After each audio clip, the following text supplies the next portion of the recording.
महाराष्ट्र अपने आप में एक इतिहास, वो इतिहास जो भारत के इतिहास को और स्वर्णिम बनाता है।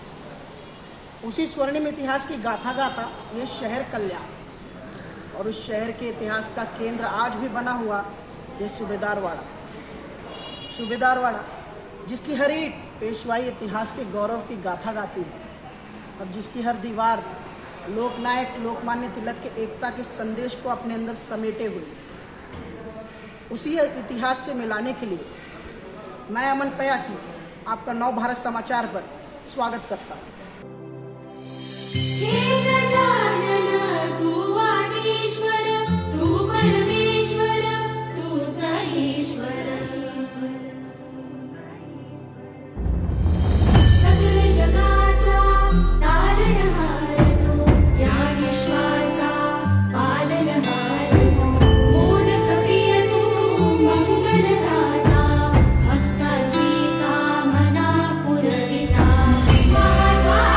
सूबेदारवाड़ा का निर्माण 18वीं शताब्दी के मध्य में शुरू हुआ। ये कल्याण के सूबेदार श्री रामाजी बिवालकर जी का निवास स्थान हुआ करता था, जिसे बाद में कल्याण की पहली स्कूल जनरल एजुकेशन इंस्टीट्यूट को दे दिया गया, जिसे आज लोग सूबेदारवाड़ा स्कूल के नाम से भी जानते हैं। सूबेदारवाड़ा प्राचीन मराठी वास्तुकार में बनाया गया है, जो कि बनने के 230 साल बाद तक अपने अस्तित्व को बनाए रख पाया, जिसके बाद 2002 में सूबेदारवाड़ा को पुनर्विकास के लिए दे दिया गया। लोकमान्य तिलक जी ने जब एकता का संदेश देने के लिए सार्वजनिक गणेश उत्सव की शुरुआत की थी, तो उसी से प्रेरणा लेकर सन 1895 में सूबेदारवाड़ा सार्वजनिक गणेश उत्सव की शुरुआत हुई, जो आज 127 साल बाद भी चलता आ रहा है। हमारे साथ मंडल कार्यकर्ता विश्वास आरेकर और संकेत बिवालकर मौजूद है। विश्वास जी, इस मंडल की स्थापना किस उद्देश्य से हुई और कब हुई?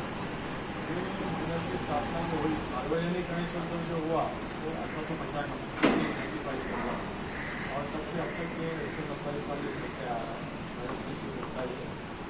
यहाँ पे ही बोला है सूबेदारवाड़ा नाम छत्रपति शिवाजी महाराज के जो सूबेदार थे उनका ये वास्तु इसका और अगर हम इतिहास जानना चाहिए, इसकी पृष्ठभूमि क्या थी कि उस समय क्योंकि ऐसा इससे लोकमान्य तिलक का भी इतिहास जुड़ा हुआ है, तो इसका उद्देश्य कुछ होगा जो बहुत ही महत्वपूर्ण होगा उस समय में, क्योंकि उस समय एक सार्वजनिक गणपति बिठाना उसके पीछे एक बहुत बड़ा मकसद रहा होगा। उसके बारे में हमें कुछ बताया। उस वक्त ऐसा था कि लोकमान्य तिलक जी जन जागृति मुहिम में थे और आज़ादी के लिए जा रहे थे सभी लोग थे। शिव जयंती और गणेश जयंती आज़ादी थी, उसमें सूबेदार जो थे कल्याण उनका ये गणेशोत्सव जो था उन्होंने सार्वजनिक किया था 1995 जन जागृति ये उसके पीछे का मकसद था, और लोकमान्य तिलक जी खुद यहाँ के वास्तव में आते गए।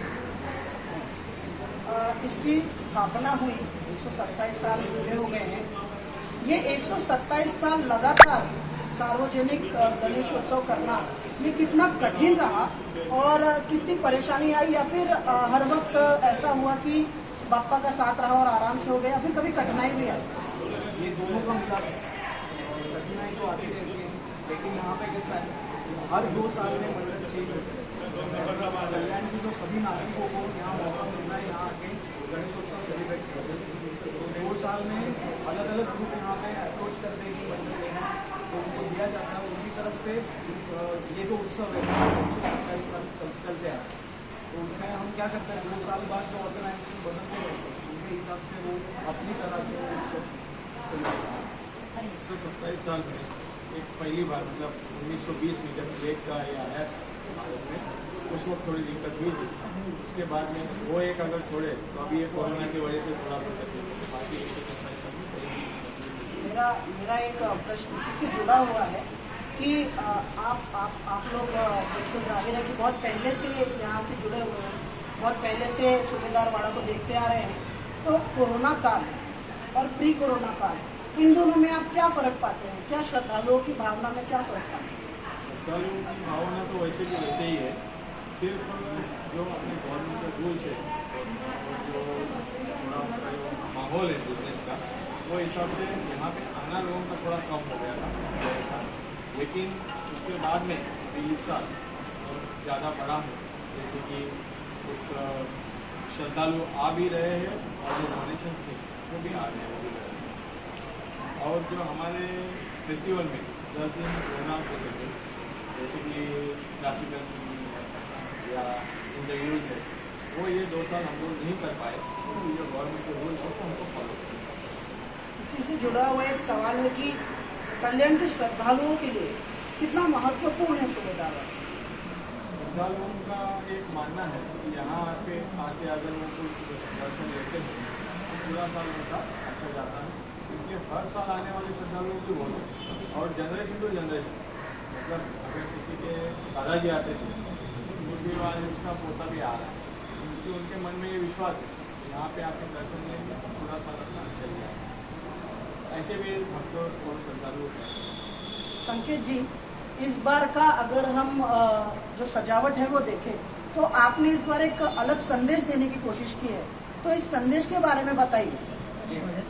अभी आपने पूछा कोरोना काल में और पहले वाले जो उत्सव रहे थे उसमें क्या डिफरेंस, तो यही डिफरेंस था कि हमने सोचा अभी आज़ादी के 75 साल हमने अभी पूरे किए, तो हमने यही सोचा कि पॉजिटिव माइंडसेट के साथ जो भी करेंगे, गणपति के सामने आ रहा सो डेकोरेशन वगैरह, वो पॉजिटिव माइंडसेट के साथ अलग सब्जेक्ट रखेंगे। आप जाकर देखोगे तो कई मंडपों में बिना सजावट के ही गणपति का स्थापना की गई है इस साल। पिछले साल भी वैसा ही माहौल था, इस साल भी वैसा ही, लेकिन थोड़ा बहुत अभी खुल गया, लोग बाहर निकल गए। जो पिछले साल लॉकडाउन की वजह से यहाँ दर्शन करके भी पहुँच नहीं सके, तो इस साल हमने ऐसा डिसाइड किया था कि आज़ादी के 75 साल में उन 75 ईयर्स में भारत ने जो उपलब्धियाँ प्राप्त की उसमें से एक सब्जेक्ट था जो कि ये मंगलयान है। वो 2013 में पहली दफ़ा ऑर्बिट में भेजा गया, वो 6 महीने की प्रिपरेशन से ही भेजा गया था, लेकिन अभी ये 2021 तो 8 साल बीत गए। 8 साल बीत जाने के बावजूद भी वो यान हमें वही इंफॉर्मेशन भेज रहा है जो 2013 में भेजा। तो अभी उस रचना के आधार से इसरो अभी मिशन मंगलयान 2 की प्लानिंग कर रहा है। वो 2024 में होगा, 25 में होगा, शायद चंद्रयान 2 के बाद वो बनेगा। तो हमने ऐसा फ्यूचर प्रोस्पेक्ट ध्यान में रख के सोचा कि मंगलयान की पहली इंफॉर्मेशन जो लोगों के पास है, मिशन मंगल नाम का एक फिल्म आया था अक्षय कुमार का, तो उसमें उन्होंने बताया, लेकिन इसके आगे वो मिशन वहाँ पे ख़त्म नहीं है, इसके आगे भी वो होने वाला है। तो क्या होने वाला है, इसका ये जो नजरिया है वो ये है, मतलब ये मंगल पे यान जो जाएगा हिंदुस्तान का उस समय, वो पहले ही ट्रायल में सक्सेसफुल हो जाए, ऐसी प्रार्थना हम लोगों ने डेकोरेशन के साथ वापस की। बिल्कुल संकेत जी। विश्वास जी, मेरा एक सवाल है कि मैंने पढ़ा भी बहुत जगह कि जो ये मंडल है वो सामाजिक कार्यों में भी बहुत अपना हाथ बढ़ाता है, इसके बारे में हमारे दर्शकों को कुछ बताएं। जब पहले 125वां साल था कि हम लोगों ने 125 पेड़ लगाए, अगर बापगाँव करके नजदीक में कल्याण के जगह मिली है, 125 पेड़ हमने लगाए 125 और अभी 147वां है। हम लगातार 2 साल हर संडे हर महीना से ऐसा जाके धूप के टाइम पे उसको पानी वगैरह देते हैं, उसको जो खाद देना पड़ता है वो भी देते हैं, और वो जो 125 वृक्ष हमने लगाए हैं वो बढ़े और पले अच्छी तरह से हम देते हैं, ये है। और जो कॉम्पिटिशन्स रहते हैं जैसे कि बॉक्सिंग स्पर्धा बोलते हैं, ऐसा कुछ टैलेंट जो रहती है बच्चों में, उसका भी हम लोग कॉम्पिटिशन वगैरह लेते हैं। एक मेरा सवाल है कि जैसे कि 127 साल से ये जो मंडल है ये यहीं पे होता आ रहा है, उत्सव का आयोजन यहीं पे होता आ रहा है, तो ये जो सूबेदार वाड़ा स्कूल है इसका और इस मंडल का जुड़ाव कैसा है और इसका इतिहास क्या है? इसका इतिहास ऐसा है, 1958 जब ये पूरी तरह से स्कूल के हवाले का वाड़ा था पहले, अभी आप देख रहे हो ये न्यू प्लेस, पहले वाड़ा था, तो वाड़े में ही 2003 तक 2 तक तकरीबन उत्सव वहीं पे सेलिब्रेट करते थे। लेकिन अभी ये न्यू प्लेस में भी स्कूल ने वही कोऑपरेशन रखा है जो पहले भी था, मतलब ऐसा नहीं किया कि अभी वाड़ा नहीं है तो आप सेलिब्रेट नहीं करते। उसकी वजह अलग है, उसकी वजह ये है कि हमने पहले से वो एक अनकहा एक केमिस्ट्री है स्कूल और मंडल के बीच में, ये गणपति के 10 दिन और उसके पहले जो प्रिपरेशन के लिए लगते हैं और बाद में लगते हैं 5-6 दिन वो स्कूल हमें पूरी तरह से कोऑपरेट करती है, जैसे कि उनका ही उत्सव है। वाह, बिल्कुल संकेत जी। विश्वास जी और संकेत जी, अंत में आप हमारे दर्शकों को क्या संदेश देना चाहेंगे? क्योंकि मैं समझ सकता हूँ विसर्जन की तैयारियां चल रही होंगी, आप व्यस्त होंगे, लेकिन हमारे दर्शकों के लिए एक छोटा सा संदेश अगर आप कुछ देना चाहें। संदेश ऐसा नहीं, मैं खाली एक इतना सुझाव देना चाहूँगा सब मंडल के लिए कि कुछ भी हो जाए, जैसे वे कोरोना आया, मैंने जैसा 1920 का टीका किया, प्लेग आया, लेकिन जो अपना सोशल वर्क है, गणेश फेस्टिवल भी एक तरह का सोशल वर्क है और उसमें हम लोग जो एक्टिविटीज़ करते हैं वो जारी रखनी चाहिए। दिक्कतें तो आती है, लेकिन उसमें से अपने को जो भी है रास्ता निकालना पड़ेगा, वही चालू रखना पड़ेगा, तभी जाके अपना इतिहास और अपना जो भारतीय संस्कृति है लोगों के इनके ही मुद्दे से मैं ऐड करता हूँ, क्योंकि हमने ये सब्जेक्ट सोचते हुए भी वही ध्यान में रखा था, क्योंकि ये कोरोना का जो काल है सभी जगह पे निगेटिव है, तो उनको पॉजिटिव रखें। सरकार ने दिए हुए नियमों का पालन कीजिए, और ऐसा नहीं है कि उत्सव खाली जब सब अच्छा होता है तभी सेलिब्रेट किया जा सकता है, ऐसा नहीं। तो इसी सिचुएशन में भी हम सब नियमों का पालन करके ये सब कर सकते हैं, अपनी अपनी हद तक रखना चाहिए अपने आप को, और जो सेफ्टी के लिए गवर्नमेंट ने जो रूल फॉलो करने के लिए बोला है वो करना चाहिए। बहुत बहुत धन्यवाद संकेत और विश्वास जी। हमारे साथ कुछ श्रद्धालु मौजूद है, आइए उनसे यहाँ का अनुभव जानें। आपका यहाँ पर अनुभव कैसा? आप कितने साल से इस सुविधावाड़ा को देख रहे हैं और कैसा आपका यहाँ पर अनुभव? मेरा अनुभव मतलब मैं तकरीबन 20 साल से बता रहा हूँ, और जैसे कि आप जानते हैं कि 127 साल है, 127 ईयर्स, और खुद तिलक जी ने आके, लोकमान्य तिलक जी ने आके यहाँ पे गणपति के दर्शन किए। वैक्सीन मिल रहा है हिस्टोरिक यहाँ कल्याण सिर्फ कल्याण ही नहीं, कल्याण के बाहर भी ये गणपति का बहुत सारा प्रभाव है। और यहाँ पे एक्चुअली ये गणपति इसलिए भी जाना जाता है क्योंकि ये यहाँ के जो भी मंडल होते हैं, मतलब जो भी ये गणपति उत्सव मनाते हैं, जो भी मंडल यहाँ पे रहते हैं वो बहुत ही डिसिप्लिन रहते हैं, और जो हमारे ट्रेडिशन है उसको लेकर यहाँ पे सब प्रोग्राम जो भी कार्यक्रम होते हैं उसके मुताबिक ही चलते हैं, ना कि कोई मतलब आप बाहर जाओगे देखोगे कि कई जगहों पे मतलब सिर्फ गणपति नाम के लिए बिठाया जाता है, तो वैसे यहाँ पे नहीं है। यहाँ पे बहुत ही सांस्कृतिक मतलब आदान प्रदान बहुत होता है। और हमारे साथ और भी श्रद्धालु मौजूद हैं, हम और श्रद्धालुओं से उनकी भावनाओं के बारे में जानते हैं। आप यहाँ कब से आ रहे हो? आपका यहाँ पे आने का क्या उद्देश्य होता है? आप यहाँ किस चीज़ के लिए? मैं अपने बचपन से आ रहा हूँ पिताजी के साथ, माता जी के साथ। इसलिए यही होता है कि यहाँ का जो उत्सव है तो वो सबसे पहला और थाने जिला में सबसे पहला है। अभी ये 127 साल यहाँ पे खुद तिलक जी 1915 में आते गए इस बापा के प्रति श्रद्धा है मेरी। यहाँ पे आने के बाद सुकून मिलता है। यहाँ के आप कार्यक्रमों के बारे में कुछ बता रहे थे कि यहाँ पे कार्यक्रम भी होते रहते हैं। यहाँ पे मैं जो बचपन से सुनता आ रहा हूँ तो मेरे ख्याल में हुसैन जोशी जी, उसके बाद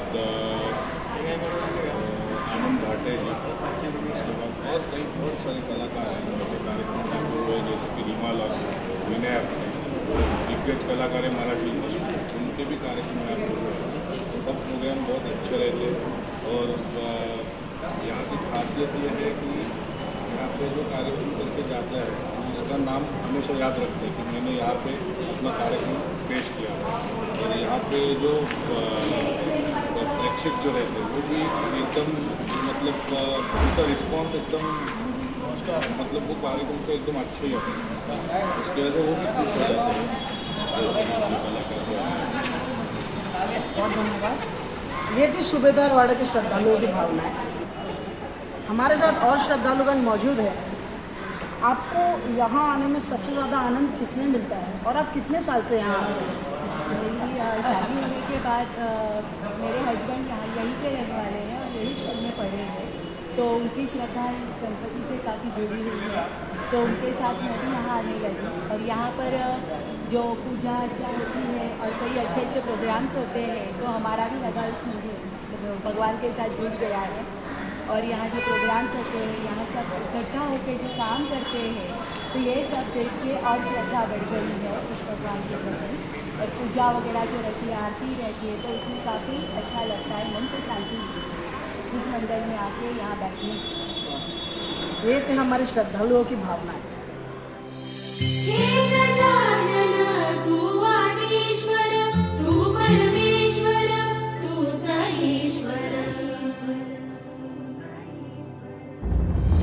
सकल जगाचा तारणहार तू, या विश्वाचा पालनहार तू, मोदक प्रिय तू, मंगलदाता, भक्तांची कामना पुरविता, ये था इतिहास सूबेदार वाड़ा। फिर मिलेंगे एक और जगह एक और इतिहास के साथ। खबरों के लिए बने रहिए नव भारत समाचार के साथ। मैं अमन पयासी आपसे इजाजत चाहता हूँ। धन्यवाद।